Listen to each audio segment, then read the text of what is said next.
हारी के तीन पाता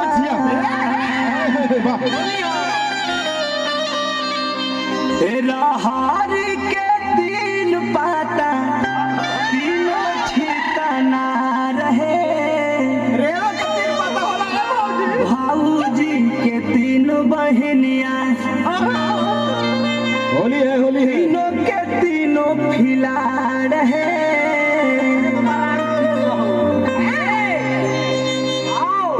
हारी के तीन पाता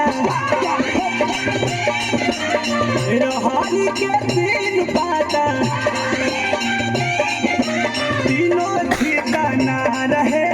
भाऊजी के तीनों बहनिया भाऊजी के तीनों बहनिया तीनों के तीनों खिला रहे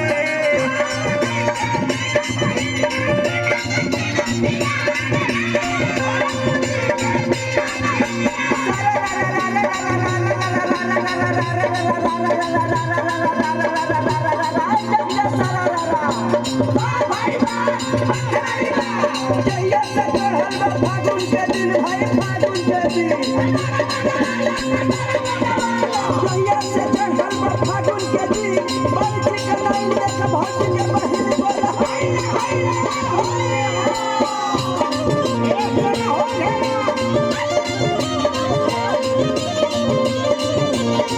ए भौजी काहे देवरू तोर बहिन पर चलन सरसों में धराई रलिया चुप रहो घर के बात हाला मत करो हाला के कहते तू हाला ना कोई जाला एकर बात ही करी ना पहले हाला हो गइल बा ए देवरू ई कुल बात कहे वाला चीज ना हो पूरा लाज आ भोर के पी गुल भी आई ए पर तू घर के रह के हमारा के देख के मुंह टेढ़ करबे करल हम हाला करबे करब हां बड़की चोरिए के खेला रे कर कहाना बहरिया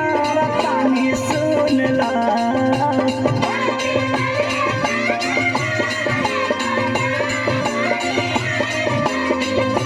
होली है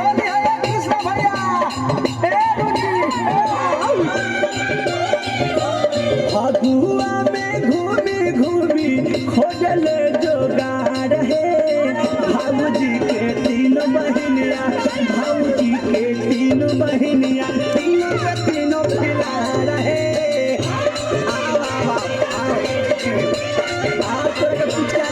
भाऊजी के तीनों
मछली जाना पिया सब कैला सरह दिया से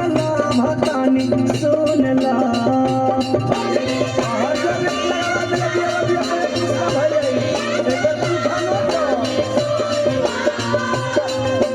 सबूर न पावे तनिको करा सबूर न पावे तनिको करा खोजे मरद बरिया रहे भाऊजी के तीन बहनिया भाऊजी के तीनों बहनिया तीनों के तीनों खिला रहे होली आ गई सब भैया ए संदीप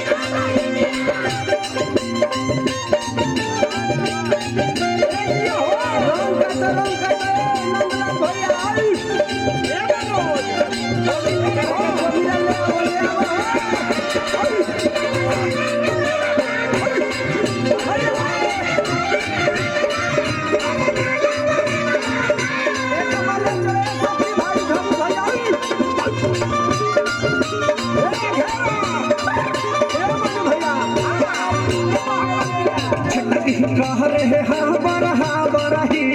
बेहदा नदी के ला भरतानी सुन ला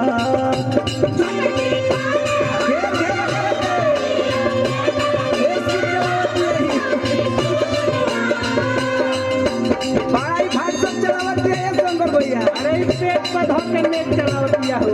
अरे कहाँ तो बड़ो का कहलो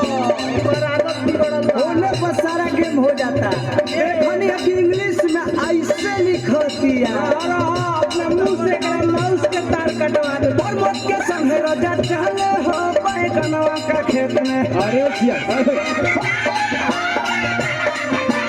पाता पे पाता हूँ खाले हो बैगनवा के खेत में।